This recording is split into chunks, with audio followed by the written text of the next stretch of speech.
4 PM news network में दोस्तों आपका स्वागत है। मैं हूं आपके साथ राशिद ज़हीर। देश और दुनिया में क्या क्या चल रहा है और इस बीच में कौन सी खबरें निकाल करके आपको दी जाएं, ये हमेशा से एक चैलेंज रहा है। चटकी हुई खबरें मसालेदार खबरें तो बहुत हो सकती हैं। वक्ती तौर पे आपको अच्छा भी लगता होगा, सुनना भी अच्छा लगता होगा, लेकिन मैं कोशिश ये करता हूँ कि आपको इस तरह की खबरें ज़रूर दूं जिससे मुझे भी कुछ सीखने को मिले, मैं भी अवेयर हो जाऊं और आप भी अवेयर हो जाएं।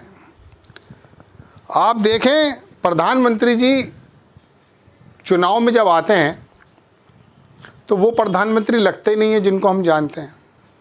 140 करोड़ लोगों की जनता की बात करते करते अचानक कभी कपड़ों से पहचानने लगते हैं, कभी मंगलसूत्र की बात को लेकर आ जाते हैं, कभी कहते हैं आपकी गाय भैंस ले जाएंगे और अब कह दिया कि आपकी बेटी ले जाएंगे। ये बयान प्रधानमंत्री के चेहरे पर कितना ज़्यादा सूट करता है, इसके बारे में तो आप फैसला करें। लेकिन हेमंत सोरेन ने इसका कल जवाब दिया। झारखंड में जिस तरह से भारतीय जनता पार्टी या मोदी के लोगों की फौज उतर चुकी है और हेमंत बिस्वा नफरत के रथ पर सवार होकर जिस तरह से चुनावी अभियान चला रहे हैं, वाकई में अगर झारखंड के लोगों की दशा और दिशा बदलने के लिए ये सारे नेता एकजुट हो जाते तो वहाँ के आदिवासियों का बुरा हाल नहीं होता।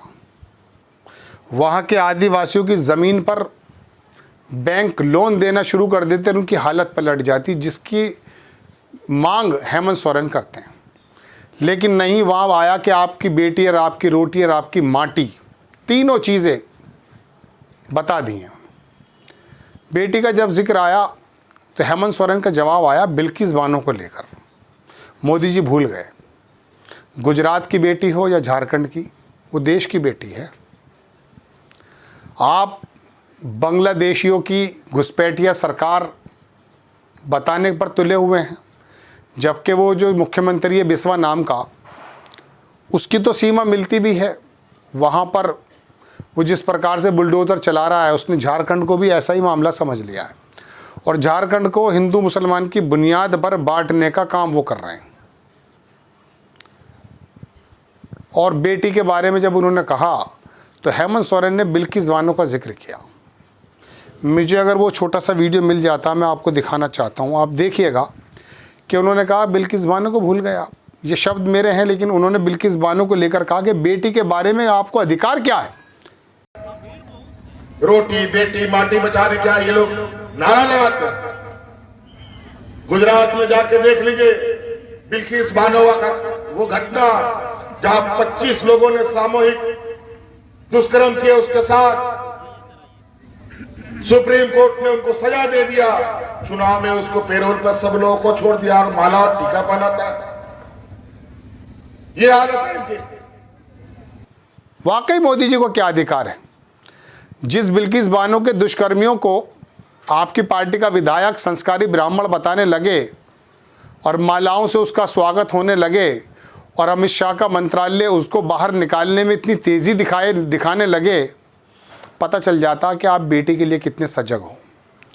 दूसरी बात, बेटी की अगर बात करते हैं तो एक महामानव है हमारे देश में, उसकी पत्नी भी किसी की बेटी है, भटक रही है वो। मोदी जी की जब माता जी का देहांत हुआ तो बताया जाता, फोटोग्राफ्स भी आए, उनको चारों तरफ से घेर लिया गया ताकि वो आ ना पाएँ। चूँकि देश का मीडिया पहली बात तो बताता नहीं, लेकिन अगर सोशल मीडिया पे बताते तो कहीं कुछ किरकिरी ना हो जाए। तो वो भी किसी की बेटी है। मुसलमान महिलाओं के बारे में कानून बनाने से पहले अगर महामानव की पत्नी के बारे में कुछ कानून बन जाए, 22 लाख हिंदुइज्म को मानने वाली महिलाओं को जिस प्रकार से छोड़कर जा चुके हैं लोग, उनके बारे में कोई कानून बन जाए तो बेहतर है। तो बेटी के बारे में जो ये एक झूठ फैलाया जा रहा है और झारखंड के लोगों के उस नफ्स पर उंगली रख करके उनको जगाया जा रहा है, जिससे नफ़रत के अलावा कुछ नहीं फूटता। आपकी बेटी ले जाएंगे, बताइए कोई बात है? गली मोहल्ले का कोई छुटभैया नेता अगर ये बात कहता तो लगता चल इसका स्तर इस तरह से है। प्रधानमंत्री जी के मुंह पे कितना शोभा देता है। माटी कोयले के बारे में हेमंत सोरेन ने जवाब दिया कि यहाँ पर जो वो एनरिच कर रहे हैं, कोयला निकाल करके जो बिजली बनाना और दुनिया भर के जो काम आपने चंद लोगों को दे रखा है, जिसकी वजह से झारखंड आपके लिए बड़ा मजबूत है, अडानी के लिए बड़ा इंपॉर्टेंट है, जिसमें तन मन धन झोंक दिया है। मुंबई का भी हाल यही है। हमको पता है इस राज्य में गरीबी कितना है, अमीरी कितना है। हमारा उद्योग के नाम पर, खनन के नाम पर इन लोगों ने हमें विस्थापित कर दिया, डैम के नाम पर विस्थापित कर दिया, और माटी बचाने का बात करता है। यहाँ कारखाना, यहाँ माइनिंग किसका है? सब इन्हीं का दोस्त लोग हैं। कौन एक कंपनी का आदमी यहां दिखता है, जरा बताओ। उन लोग का मंच बड़ा बड़ा सेट आपको दिखेगा, अरबों खरबों का। आज धरती में सबसे अधिक अगर जमीन है तो आदिवासियों के पास है, और उन्हीं जमीनों को इन लोग को कब्जा करने का रोज नया नया नीति बनाता है। और अभी पहली बार हम लोगों ने इनको टक्कर दिया है कि आज इस राज्य में खनिज के नाम पर यहाँ का विस्थापन नहीं होगा, उद्योग के नाम पर विस्थापन नहीं होगा। पहले ये तय होगा तुम रोजगार कितना दोगे और मुआवजा कितना दोगे, उसके बाद ही यहाँ कुछ आगे बढ़ेगा। तो दोस्तों बात यह है कि हेमंत सोरेन ने ज़बरदस्त जवाब दिया, और प्रधानमंत्री जी को रोटी बेटी और माटी के बारे में बात करने से पहले सोच लेना चाहिए कि उसकी माटी का सौदा कर कौन रहा है। बड़े बड़े बिजनेसमैन को निशिकांत दुबे किस प्रकार से वहाँ लेकर आया था या आएगा, अगर सरकार आ जाती है तो माटी का सौदा भी आप ही कर रहे हैं। और बेटी की जहाँ तक बात है तो वो तो हेमंत सोरेन के मुताबिक आपके चेहरे पर, आपके शब्दों, आपके होंठों पे वो बात सचती नहीं है। वहाँ पर वो भी गए, क्या कहते हैं, योगी आदित्यनाथ जी, और उन्होंने भी वही बटोगे कटोगे और ये करना कर दिया, नारे देने शुरू कर दिए। कांग्रेस आई के अध्यक्ष ने जवाब दिया कि बांटते भी तुम हो, काटते भी तुम हो। और गुजरात के गोधरा से लेकर के उत्तर प्रदेश के बहराइच तक आप देख लीजिए कौन काट रहा है, कौन बांट रहा है।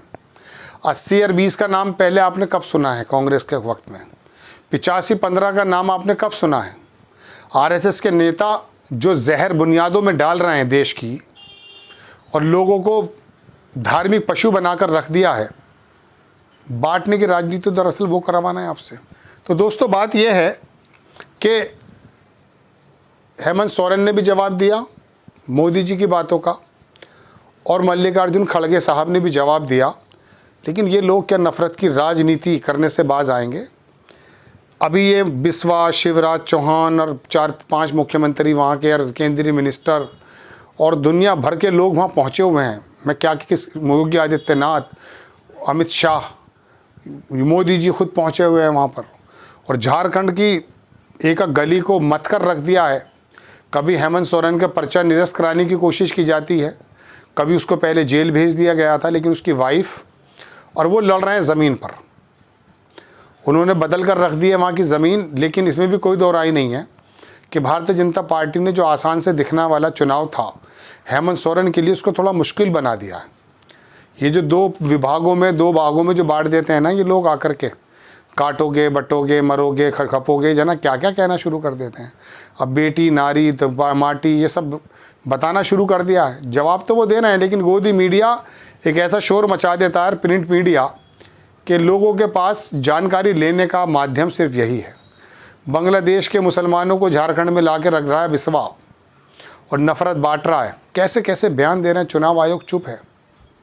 गिरिराज वहाँ पर यात्रा निकाल रहा है, वो नफ़रतें कर रहा है। मतलब क्या करके रख दिया इन लोगों ने वाकई में।